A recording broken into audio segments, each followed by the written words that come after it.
That's not quite there yet, but it's Right. almost there. Yeah, safe and fast, secure payments, just anywhere you go. Maybe not quite there yet, but yeah, give it a couple of years. You can transact with anyone in the world with any currency you choose, right? It could be crypto, could be stable coin, could be any other form of a token. Right? That would be a very powerful scenario. Right. And a little longer term, I'm really bullish on social. Right. It just, yeah, maybe forecaster today it gives you some early hint of what's coming. But I think there's so many issues with these centralized social platforms. It could be Twitter, it could be TikTok, just all Facebook, all these centralized social platforms have their share of security data, and user privacy, and Hmm. how do you moderate the content? There are just so many issues, like maybe even too big of a responsibility for these platforms to continue to own all the data and be responsible for some of the content there, right? So definitely, I see decentralized social applications as something that's going to revolutionize and um, bring more usefulness and benefit, but that's going to take longer time just because Right. infrastructure is not quite ready. Yeah. Yeah, yeah, we're gonna get there. But the kind of niches that you mentioned, I think I'm pretty bullish on those as well, like in terms of social, especially. And I do think that there's gonna be, right now the convergence between AI and Web3, I think it's obviously very early days. But Hmm. in the future, we're going to, we would need a Web3, or AI would actually Hmm. need Web3 to, keep in check the kind of veracity of the content that is being produced. I think that is the future, right? Right Hmm. now, a lot of Yeah. there are always, Hmm. some bad fish in the pond, and they'll be looking at perhaps creating disinformation and spreading disinformation using Hmm. AI, and we would be able to rein it in only with the use of Web3. Yeah. Yeah. I think blockchain helps it, keep it real. Check the information when you see where the source is, all that. But on the intersection of AI and crypto, I see one specific area that is creator economy. Because what AI does the best is to generate all these new form of digital um, goods or services or things with value, but very in a very efficient and easy way. So AI creates digital abundance. But what crypto does, blockchain does really well is to create digital scarcity, right? Right. That's a Yeah, beautiful way of putting it. yeah. I think it's definitely possible. Something be, with in intersection of crypto and AI is going to create new form of applications and new form of business models. Yeah, I think this is it's Yeah. still evolving, right? So I do feel that Yeah. there is a lot of potential there, and we have to wait and watch and see where the path entirely goes.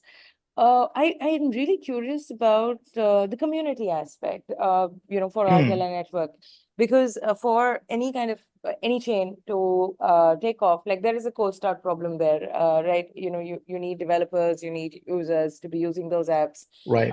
But initially, you need to, it's like the chicken and egg problem. You need to kind of resolve that. And people Hmm. who are perhaps working on such solutions usually rely very heavily on the community. What are your thoughts there, and how are you guys doing it for Artela?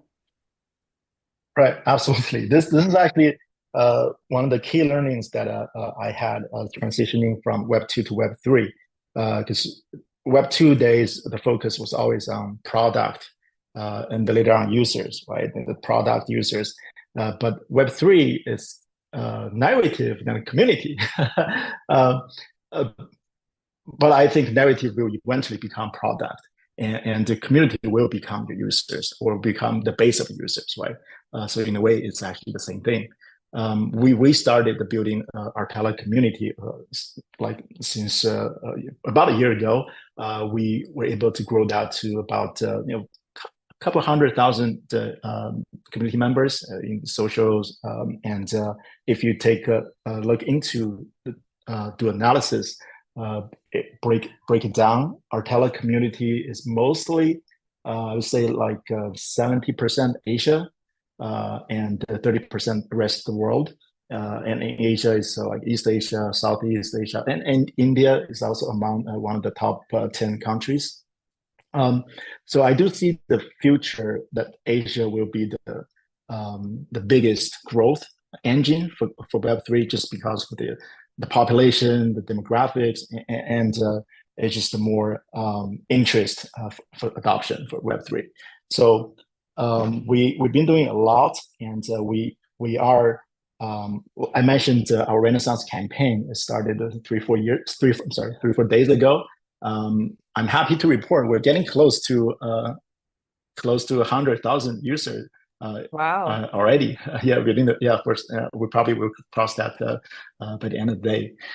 So yeah, definitely community is important in Web3, and I do see that that's going to be the base for our user base going forward.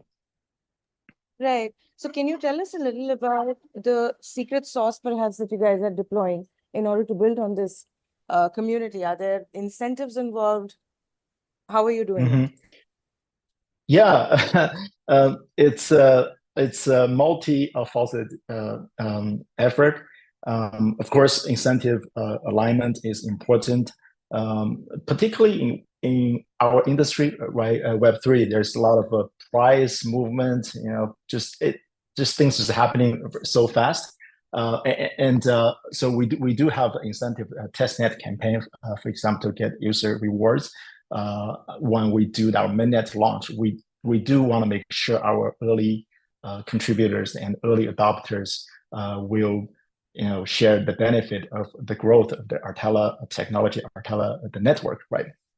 There's that. And another thing is partnership. We are building some very meaningful and important partnerships with some of the other projects in terms of product integration and community growth, co-growth together, some of the marketing effort together as well. So because really Web3 is about the ecosystem, it's not just about one product, right? Particularly for us being a layer one, we need a lot of partners to build with us to also grow the ecosystem together. So we're doing a lot of that in terms of partnership as well. Right. Yeah, I think meaningful partnerships and collaboration is key here, when it comes to Mhm. Web3 to move forward. We don't have to do it alone. I think that is one of the more beautiful things about Web3. Collaboration and partnership is key, and we kind of go together as an ecosystem. Mhm. So if you had to personally perhaps talk a little about some influencers or thought leaders, or even just point our listeners to in the direction of certain resources, what would those be? There's resources for Artela. For Artela, I think you've already mentioned that you have a very Yeah. nice community on the website. I meant for Web3 in general, because you are somebody who's moved from Web2 to Web3. I'm sure that you have some interesting resources that perhaps you can recommend to our listeners as well. I listen to podcasts like yours. Yeah. Right. But yeah, it is true that personally I listen to like 4 or 5 different podcasts to stay updated. Actually, I used to listen more, but now I'm so busy. But it's different from other just industries where podcast or social form of learning is, I find it more important in Web3 and blockchain. I guess there's Twitter, there are different publications, but yeah, there's no secret or like structured course you can learn about this industry. Things just happening so fast, evolve so fast. Yeah, that is good advice, and that is a good way to point people in the right direction. I think podcasts are obviously right now they're all the rage because it's easy to sort of consume this information while you're on the go. So definitely perhaps the right way for users who are looking to get more information and deep dive into Web3 to perhaps listen to some relevant Web3 podcasts, maybe this particular podcast or even the A16Z podcast. I think they tend to give out a lot of relevant information. Right. And there's a few like Bankless and a couple others. Absolutely. I think all of them are Mhm. like doing a wonderful job. So, Jerry, I would love to understand again from your perspective, perhaps like, I would love to get your perspective on certain, coming back to, the macro ecosystem as a whole and the trends in the space. I have Mhm. seen NFTs kind of, evolve since the very beginning, initially when it was all became a craze with CryptoKitties and whatnot. Again, we Mhm. are seeing something similar happen when we talk about AI and Web3. Do you have perhaps a opinion here? Has your opinion on any particular niche, not just these two, has it evolved over time? Like kind of seeing how it has grown or developed? Because I used to hold a very archaic sort of a opinion about NFTs. I did not understand it, and Yeah. over the years, I think my opinion has drastically changed. I think, the technology itself has found so many use cases, and they are not just, digital Mhm. collectibles anymore. And I stand Right. corrected. So I would love to know, Yeah. as an entrepreneur, as a builder, have you ever felt humbled, in terms of your own opinion and seeing the kind of growth that any niche has seen? Yeah, so often, so many times. Yeah, Like I never get the meme coins. right. Um, yeah. And you mentioned NFT. That's another um like a couple years ago was really hot. Now it kind of died down. But I Hmm. think eventually for any technology or service to be widely adopted, it needs to provide more value than Right, just the NFT just shows being a PFP. That's just e- the usefulness, the adoption is key, right? How can you take that digital piece and apply that to other aspects of your life? It could be a ticket to a show. It could be, there. Yeah, just like the use case needs to be enriched. Um, right. Otherwise, it just be just if people just speculate on it, then it will not last, right?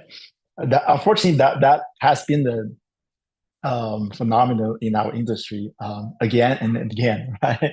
Yeah. Um, yeah, every couple of months there's something new. It could be just a fad. It will go away eventually. But I'm hopeful for the future. I think a lot of it is just people experimenting, right? Hmm. I think yeah, I'm still bullish on NFT, but we just need to um, just bring real use case around NFT, not just have a digital piece being there. That's not enough, right? Yeah, absolutely. I think Hmm. real use cases are what are going to make that technology sticky in nature. Hmm. And that is still, I think, a lot of these NFT projects, they're still looking for perhaps a good product market fit. And I'm sure that they'll find it as long as, the use case is sticky enough for the end user. Right. Absolutely. Yeah.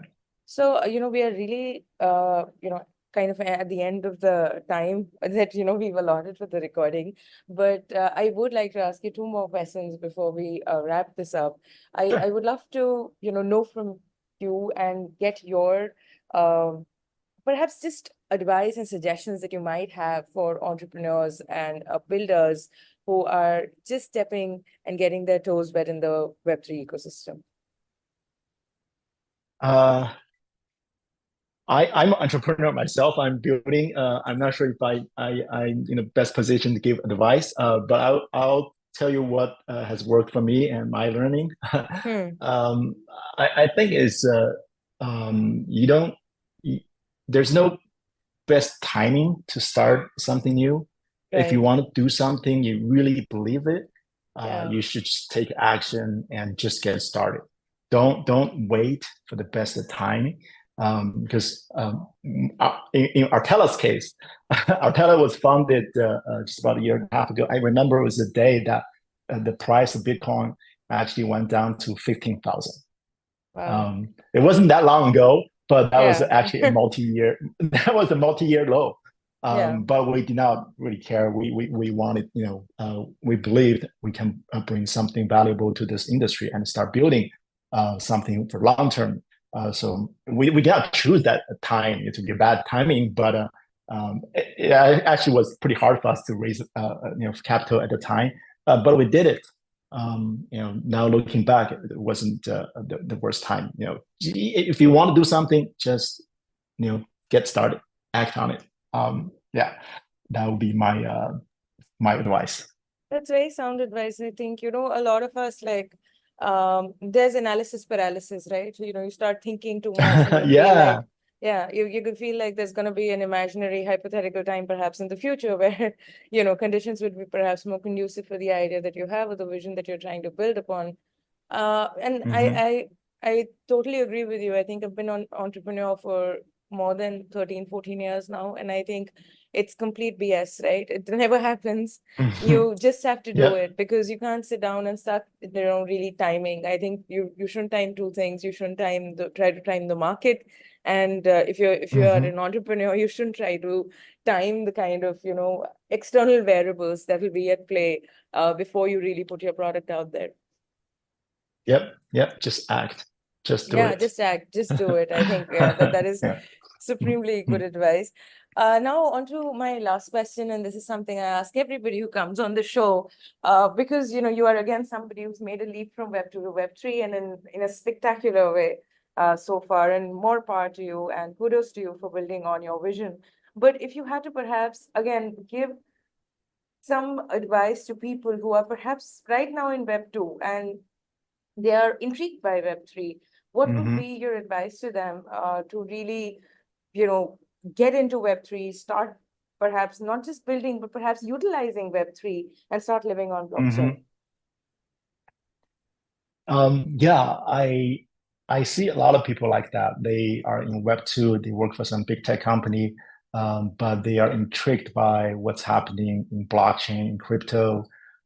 There's this mystique around this industry, right? To a lot of outsiders. But I would say maybe first thing, become a user. Try to download MetaMask, get some coins, maybe get from some centralized exchange, then get use some of the applications. From user standpoint, you will learn so much than just reading, or just doing some research, right?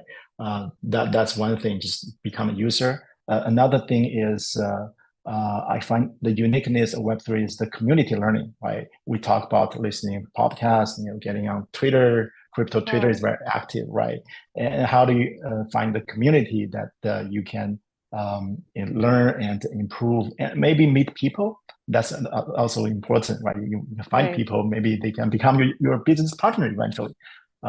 Yeah, I would say that. Yeah. I think though that is like very sound advice, and that is what I usually tell people that if you want to build in Web3 or if you want to get into Web3, become a user, get your hands dirty. There is no other way. Like there is Mm-hmm. only so much or so far theory will take you, and all the information that you're gleaning off of resources will take you. You really need to do it to Mm-hmm. be able to understand how the technology works, and Mm-hmm. it doesn't have to be like a deep dive into how the technology works. It's just that you get to perhaps experience it firsthand, and that Yep. itself would be like going down a rabbit hole, and you would get more curious and you would look up things Mm-hmm. and you would understand more, and then I feel that Mm-hmm. once people do go down this rabbit hole, there's no coming back. Yeah, that's been my experience as well. Yeah. So thank you so much, Jerry, once again for taking the time to speak to us about Artela and what you guys are building. It sounds wonderful, and I think a lot of our listeners would be very intrigued by the modular functionality, and they would love to perhaps sign up on your public testnet, which is live right now, and I would encourage them to do that.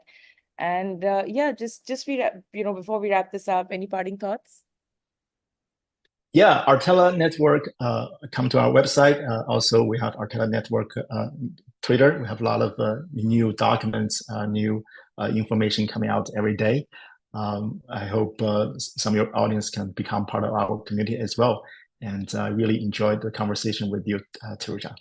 Thank you so much. I think you'll get quite a few listeners will be intrigued and would love to join your community. Thanks.